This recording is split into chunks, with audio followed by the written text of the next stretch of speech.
విమర్శ. ఎప్పుడూ ఎవరిని విమర్శించవద్దు. అలాగే ఎవరిపైన ఫిర్యాదు చేయవద్దు. అలా చేసి మీ బంధువులను, మిత్రులను కోల్పోవద్దు. వేరే వారిని విమర్శించే బదులు మీ పరిమితులను అధిగమించడంపై దృష్టి పెట్టండి. 100 మందిలో ఒక్కరు కూడా వారు చేసిన తప్పులను ఒప్పుకోరు. వారు ఎంత పెద్ద తప్పు చేసినా కూడా. విమర్శ వ్యర్థం. ఎందుకు అంటే విమర్శించబడుతున్న వ్యక్తి తాను చేసిన పనిని సమర్థించుకోవడానికి శాయశక్తులా ప్రయత్నం చేస్తాడు. ఈ ప్రయత్నంలో అతను తనను విమర్శ చేస్తున్న వ్యక్తిపై అన్ని విధాలా దాడి చేయనారంభిస్తాడు. విమర్శ ప్రమాదకరమైనది.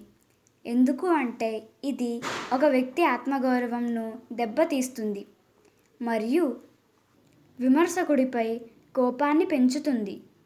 ప్రతి వ్యక్తి ఆమోదం కోసం ఎంత తపిస్తాడో, ఎవరైనా తనని విమర్శించినప్పుడు అంతే భయపడతాడు, బాధపడతాడు. విమర్శ వలన పుట్టుకొచ్చే ఆగ్రహం ఎవరిని అయినా నిరాశపరుస్తుంది. విమర్శ ద్వారా ఏ ఉద్యోగి, స్నేహితుడు లేదా కుటుంబ సభ్యుల యొక్క సామర్థ్యం పెరిగిన దాఖలాలు లేవు. మానవ స్వభావం ప్రకారం తప్పు చేసిన వాళ్ళు ఎవరూ తమ తప్పును ఒప్పుకోవడానికి సిద్ధంగా ఉండరు. దానికి తోడుగా మిగతా వారిని అందరినీ తప్పు పడతారు. ఇది నిజమని చెప్పే ఉదాహరణలు చరిత్రలో చాలా ఉన్నాయి. ఒకరిని విమర్శించే ముందు మనం వారు ఉన్న పరిస్థితుల్లో ఉంటే అదే విధంగా ప్రవర్తించే వాళ్ళమా అని ఒకసారి ప్రశ్నించుకోండి.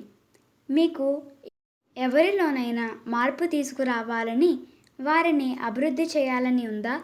అందుకు వారిని విమర్శిస్తున్నారా?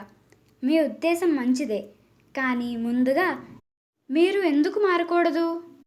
మీ పరిమితులను తెలుసుకుని వాటిని అధిగమించడానికి ప్రయత్నం చేయండి. ఇది వేరే వారిలో మార్పు తీసుకురావడం కన్నా మీకు ఎన్నో విధాల లాభదాయకం.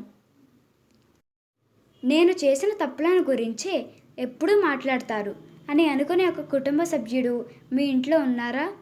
లేదా మీ దగ్గర ఉద్యోగం చేసే వాళ్ళు అలా అనుకుంటున్నారా? అయితే మీరు విమర్శలు చేయడం తప్పకుండా మానాలి. ఇప్పుడు ఈ క్షణంలో మీరొక నిర్ణయం తీసుకోండి. ఎప్పుడూ ఎవరి గురించి విమర్శ చేయను మరియు అవకాశం ఉన్నప్పుడల్లా వాళ్ళలో ఉన్న మంచి గుణాలను పొగడటానికి ప్రయత్నం చేస్తాను. నాలో జాలిని, దయను, ఓర్పును పెంచుకుంటాను. మీ అందరూ ఇలా మారతారని ఆశిస్తూ మీ వేద. ధన్యవాదాలు.